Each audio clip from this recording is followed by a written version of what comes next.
आप देख रहे हैं यूट्यूब चैनल दीन की बातें। आज एक अहम मसला सामने आया है और ये सियासत में भी ये बातें बड़ी सरगर्म हैं कि फ़लाँ औरत जो है ना उसका किरदार बहुत बुरा है, फ़लाँ का बहुत बुरा है, या फ़लाँ शख्स ज़ानी है, शराबी है, जो भी है, तो हम उस पर एक तरह का हम उस पर क़ज़फ़ कर रहे हैं। अब क़ज़फ़ क्या होता है कि किसी पर कोई बहतान बांधना। तो अब इस बहतान को साबित करने का तरीका क्या है? तो आप अलैहिस्सलातु वस्सलाम के ज़माने में इसको साबित करने का तरीका ये होता था कि अगर किसी ने किसी पर ज़िना की तोहमत लगाई है तो अल्लाह रब्बुल इज़्ज़त ने कुरान मजीद में फ़रमाया कि इसके लिए 4 गवाह ज़रूरी हैं। अब 4 गवाह ऐसे हों कि जिन्होंने ज़िना ऐसे होते देखा जैसे कलमील फ़िल मुखाला, जैसे कलमील फ़िल मुखाला। ये क्या टर्म है? ये अरबी की एक टर्म है कि जैसे सुरमचू में सुरमेदानी होती है, ऐसे ही उन चारों मर्दों ने उस औरत को या उस मर्द को, दोनों को ज़िना करते देखा।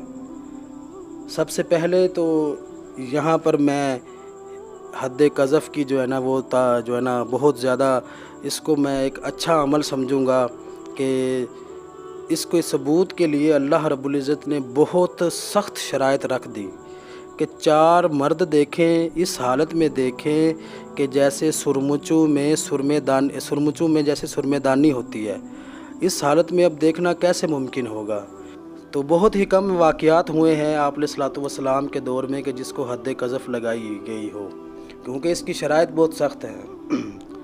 अब सवाल ये होता है कि अगर 4 मर्दों ने काज़ी के पास आकर ये कह दिया कि हमने इन 2 मर्दों को ऐसे देखा है जैसे कलमील फ़िल मुखाला, जैसे सुरमुचू में सुरमेदानी होती है, लेकिन अब उनमें से 1 या 2 गवाह फिर जाते हैं, तो अब उनका क्या हुक्म है? तो कुरान मजीद में अल्लाह रब्बुल इज़्ज़त ने फरमाया वल्लज़ीना यरमूनल मुहसनाति सुम्मा लम यअतू बिअरबअति शुहदाअ फजलिदूहुम समानीना जल्दतम वला तक़बलू लहुम शहादतन अबदा।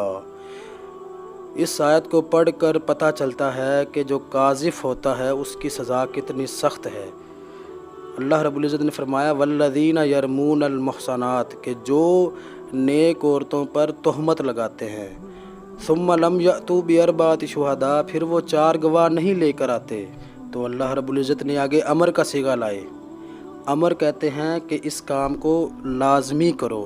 तो काजी को क्या कहा? फजलिदूहुम समानीना जल्दा, कि इनको 80-80 कोड़े लगाओ। सिर्फ़ ये तो जिस्मानी सज़ा हो गई, 80 कोड़े लगाकर उनको छोड़ दो।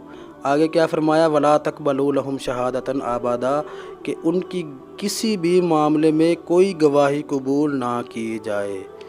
तो हमें चाहिए कि हम इस मामले में थोड़ी सी एहतियात करनी चाहिए। किसी को ज़ानी, किसी को शराबी, अगरचे ये इस्लामी दौर नहीं है, इसमें इस्लामी कवानीन का नफाज नहीं हो रहा, लेकिन अगर ये होता नफाज तो हमें इल्म तो हो इन बातों का। हमें किसी पर बहतानबाजी करने से बचना चाहिए। अल्लाह रब्बुल इज़्ज़त हमें अमल करने की तौफ़ीक़ अता फ़रमाए। वस्सलाम।